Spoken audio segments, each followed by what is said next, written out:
Bocoran soal TKP CPNS terbaru 2026 sesuai kisi-kisi dan pengalaman peserta. Oke, kita cek. Kita mulai dari soal nomor 11 ya. Di sebuah layanan kesehatan, seorang ibu diminta agar balitanya diprioritaskan dalam antrean. Padahal saat itu petugas sedang melayani pasien lain yang kondisinya lebih membutuhkan penanganan prioritas. Apa yang sebaiknya dilakukan pegawai? A. Saya memastikan ibu dan balitanya tetap mendapatkan informasi yang jelas mengenai estimasi waktu pelayanan.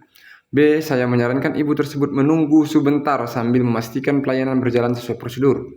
C. Saya meminta ibu itu bersabar karena semua pasien tetap akan dilayani sesuai dengan aturan yang berlaku di layanan kesehatan. D. Saya menenangkan ibu tersebut dengan ramah sambil menjelaskan bahwa pasien gawat darurat harus ditangani terlebih dahulu. E. Saya memberi penjelasan kepada ibu itu bahwa balita tetap berhak mendapat hak pelayanan sesuai aturan antrean yang berlaku. Untuk soal nomor 11 ini ya. Untuk yang 1 poinnya itu berada di C, ini ya, ini 1 poin. Yang 2 poinnya itu B. 3 poinnya itu A.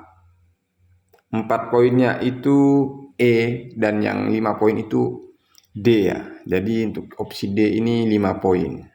Kita lanjut ke soal nomor 12 ya. Atau bisa nomor 2 di sini.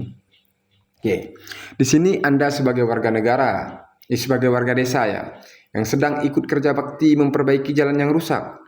Saat itu tiba-tiba ada ambulans yang lewat menuju desa sebelah. Apa sikap Anda ya? Di opsi A, saya langsung aja jawabannya ya.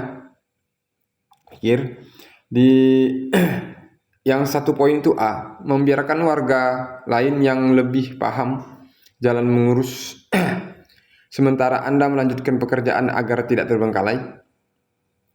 Terus di poin kedua ada E, menemui supir ambulans dan menjelaskan kondisi jalan lalu memintanya turun dan mencari rute alternatif untuk dilewati. Di opsi 3 ada D, memberi isyarat kepada warga agar menepi dan membuka jalan untuk ambulans melewati area kerja bakti. Di opsi 4 poin ada C, mengajak warga lain mencarikan informasi jalan tercepat menuju desa sebelah agar ambulan tidak terlambat. Dan di 5 poinnya itu di opsi B ya, segera menghentikan pekerjaan lalu membantu mengarahkan ambulan lewat jalur alternatif yang lebih lancar. Kenapa ya? Karena di sini kita sedang kerja bakti ya. Jadi nggak darurat amat, karena ambulan itu lebih darurat daripada kerja bakti. Kita ke soal nomor 13. Di sini Anda mahasiswa yang meneliti fenomena radikalisme di Indonesia. Anda ingin mengukur pengetahuan dan sikap masyarakat tentang radikalisme. Bagaimana Anda menyebarkan kuesioner? Jadi di soal ini kita disuruh menyebarkan kuesioner ya. Gimana caranya? Saya bacakan A, mengirim kuesioner melalui email atau media sosial kepada teman-teman dan meminta mereka untuk meneruskannya. B, membuat website atau aplikasi online yang dapat diakses siapa saja dan menyediakan insentif bagi responden. C, menghubungi lembaga-lembaga yang kredibel dan meminta izin untuk menyebarkan kuesioner kepada anggota mereka. D, mengunjungi tempat umum dan membagikan kuesioner langsung kepada orang-orang yang ditemui. E, mengadakan acara diskusi atau seminar dan meminta peserta mengisi kuesioner sebelum atau sesudah acara. Sini di nomor 13 ini yang 1 poin dulu ya, yang E. Terus yang D 2 poin, 3 poinnya di C, 4 poinnya di A, 5 poinnya di E ya. Jadi kita di sini membuat website atau aplikasi online yang dapat diakses siapa saja ya, dan menyediakan insentif bagi responden ya. Jadi menguntungkan untuk orang lain ya. Kita untung, dia untung. Kita lanjut ke nomor 14. 14 itu suatu hari atasan meminta Anda untuk lembur dan menyelesaikan pekerjaan penting. Namun di waktu yang sama Anda dijadwalkan mengikuti ronda malam di lingkungan tempat tinggal. Apa langkah Anda untuk memastikan kedua tanggung jawab ini terlaksana? A, meminta izin kepada atasan untuk menunda lembur agar dapat menjalankan tugas ronda sesuai jadwal. B, mengutamakan pekerjaan lembur dan meminta rekan lain menggantikan tugas ronda malam Anda untuk sementara. C, menyelesaikan lembur terlebih dahulu, lalu menyusul bergabung dalam kegiatan ronda malam setelah pekerjaan selesai.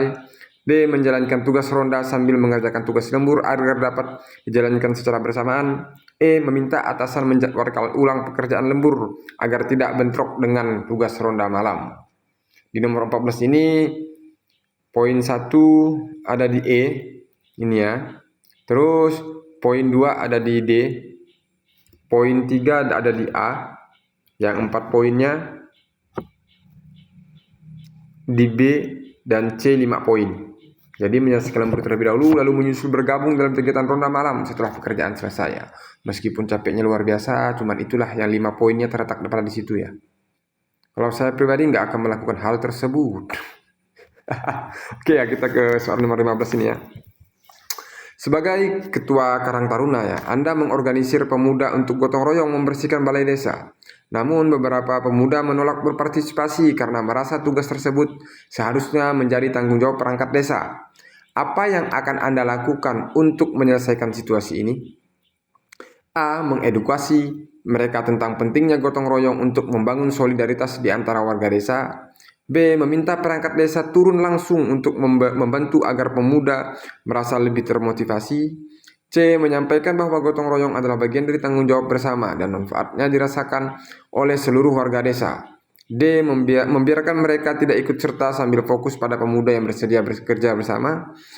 E. Mengganti kegiatan dengan acara yang lebih menarik agar pemuda merasa tertarik untuk berpartisipasi. Untuk nomor 15, 1 poinnya di E, 2 poinnya di D, 3 poinnya di B, ini 3 poin, 4 poinnya di A, 5 poinnya di C. Jadi kita menyampaikan bahwa gotong royong itu adalah bagian dari tanggung jawab bersama dan manfaatnya dirasakan oleh seluruh warga desa. Lanjut ke bocoran soal selanjutnya ya. Sini kita nomor 16. Kantor Anda akan menerapkan sistem IT baru untuk mempercepat pelayanan. Namun beberapa pegawai senior menolak karena merasa sulit beradaptasi dengan teknologi. Apa yang sebaiknya Anda lakukan sebagai staf IT di perusahaan tersebut? A. Saya melibatkan pegawai senior dalam diskusi kecil untuk mendengar kekhawatiran mereka lalu memberi solusi sesuai kebutuhan. B. Saya menyarankan agar pegawai senior menggunakan cara kerja lama terlebih dahulu sambil perlahan menyesuaikan diri dengan sistem baru. C. Saya menjelaskan manfaat sistem baru dengan memberikan data nyata agar mereka melihat dampak pada pekerjaan sehari-hari. D. Saya memilih memberikan ruang bagi manajemen untuk memimpin proses adaptasi agar suasana tetap kondusif di lingkungan kerja. E. Saya mengajak para pegawai senior mencoba sistem baru bersama dalam sesi uji coba sederhana agar lebih percaya diri menggunakannya. Untuk soal nomor 16 ini 1 poinnya di B, ini 1 poin. Yang 2 poinnya di D, ini 2 poin. 3 poinnya di A, ini 3 poin. 4 poinnya E dan 5 poinnya C, menjelaskan manfaat sistem baru ya. Nomor 17 ini. Di kantor Anda, seluruh pegawai diarahkan untuk menyimpan dokumen kerja menggunakan cloud storage agar lebih aman dan mudah diakses bersama. Namun, beberapa rekan masih menyimpan dokumen di komputer pribadi sehingga menyulitkan saat dibutuhkan. Apa yang sebaiknya Anda lakukan? Di opsi A, mengingatkan rekan bahwa menyimpan file di komputer pribadi bisa berisiko hilang jika perangkat rusak. B. Menyarankan kepada atasan agar memberikan kebijakan tegas penggunaan cold storage. C. Membiarkan saja karena mereka punya cara kerja masing-masing. D. Menggunakan cold storage dengan disiplin sebagai bentuk taat terhadap himbauan yang terdapat di kantor. E. Mengajak rekan untuk mulai menyimpan file di cold storage sekaligus menjelaskan manfaat akses cepat dan keamanan datanya. Nomor 17. 1 poin di C, ini 1 poin ya. Terus 2 poinnya D, 3 poinnya itu B, 4 poinnya A, 5 poinnya E ya. Jadi kita mengajak rekan lainnya. Kita lanjut ke nomor 18. Di sini Anda adalah seorang ketua divisi dalam sebuah pekerjaan. Dalam sebuah rapat, salah satu rekan terlihat kesulitan berkomunikasi karena perbedaan logat dan bahasa daerah. Bahkan beberapa rekan lain menertawakannya. Apa yang sebaiknya Anda lakukan? Yang A, saya memilih tetap melanjutkan rapat agar pekerjaan cepat dan berharap rekan tersebut segera beradaptasi dengan budaya kantor. B, saya mendampingi rekan yang kesulitan dan membantu menjembatani komunikasi agar pesan dapat tersampaikan dengan baik. C, saya menegur rekan yang menertawakan sambil menekankan pentingnya saling menghargai agar suasana kerja tetap harmonis. D, saya mengajak tim berdiskusi bersama tentang pentingnya menghargai perbedaan logat sebagai bagian dari keberagaman. Yang E, saya mengamati situasi berjalan apa adanya terlebih dahulu karena saya yakin rekan tersebut bisa beradaptasi dengan sendirinya ya. Soal nomor 18. Yang E ini 1 poin, A 2 poin, B 3 poin, D 4 poin, C 5 poin. Kita langsung menegurkan yang menertawakan tadi ya. Kita bela dia ya, biar dia nggak ciut nyalinya ya. Oke. Ke nomor 19. Di sini soalnya di sebuah kantor, para pegawai terbagi menjadi 2 kelompok berdasarkan latar belakang yang berbeda. Anda tidak termasuk dalam salah satu kelompok tersebut, sehingga terkadang merasa terpinggirkan. Apa sikap Anda?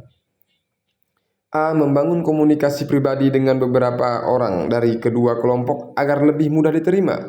B, saya tetap fokus pada pekerjaan utama sambil menjaga interaksi seperlunya dengan semua kelompok. C, saya memilih berinteraksi dengan satu kelompok saja agar lebih mudah beradaptasi dengan suasana kerja.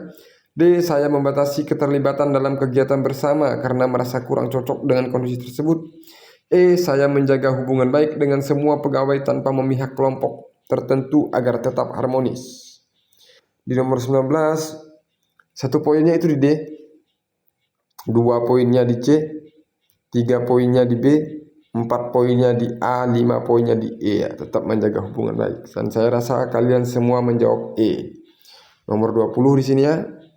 Anda adalah seorang pejabat di Kementerian Komunikasi dan Informatika yang bertugas meninjau publikasi media digital. Seorang pembuat konten terkenal mengajukan materi publikasi yang berpotensi viral dan bermanfaat untuk masyarakat luas. Namun di dalamnya terdapat konten yang dianggap ofensif oleh kelompok tertentu. Bagaimana sikap Anda? Kita dari A. Saya akan tetap menyetujui publikasi materi tersebut dalam format asli demi mencapai tingkat keterlibatan tinggi. B, saya akan menyetujui publikasi materi dengan menyertakan peringatan kepada audiens tentang konten yang mungkin mengganggu. C, saya akan menyetujui publikasi materi karena setiap pembuat konten memiliki hak untuk menyampaikan pandangannya. D, saya akan menolak publikasi materi tersebut secara langsung karena memuat konten sensitif. Yang E, saya akan berdiskusi dengan pembuat konten dan menyusun revisi untuk menghilangkan bagian yang berpotensi ofensif. Kelihatan ya, kalau 5 poinnya ini di E ya. Oke. Yang 1 poin itu di A, 1 poin. Yang 2 poin di D, 3 poin di C, 4 poin di B, dan 5 poin di E ya. Lanjut, ini terakhir nih soalnya. Di sini Anda seorang pekerja yang menghadapi tuntutan kerja yang tinggi sehingga merasa kelelahan. Anda juga merasa kurangnya dukungan dari rekan kerja atau atasan. Sikap terbaik Anda adalah A, terus bekerja dan mengesampingkan rasa lelah karena hal tersebut wajar dalam dunia pekerjaan. B, mencari dukungan dari rekan kerja lain di luar tim Anda untuk membantu menyelesaikan tugas-tugas yang menumpuk. C, mengajukan keluhan formal kepada manajemen tentang tuntutan kerja yang tidak profesional dan kurangnya dukungan yang diberikan.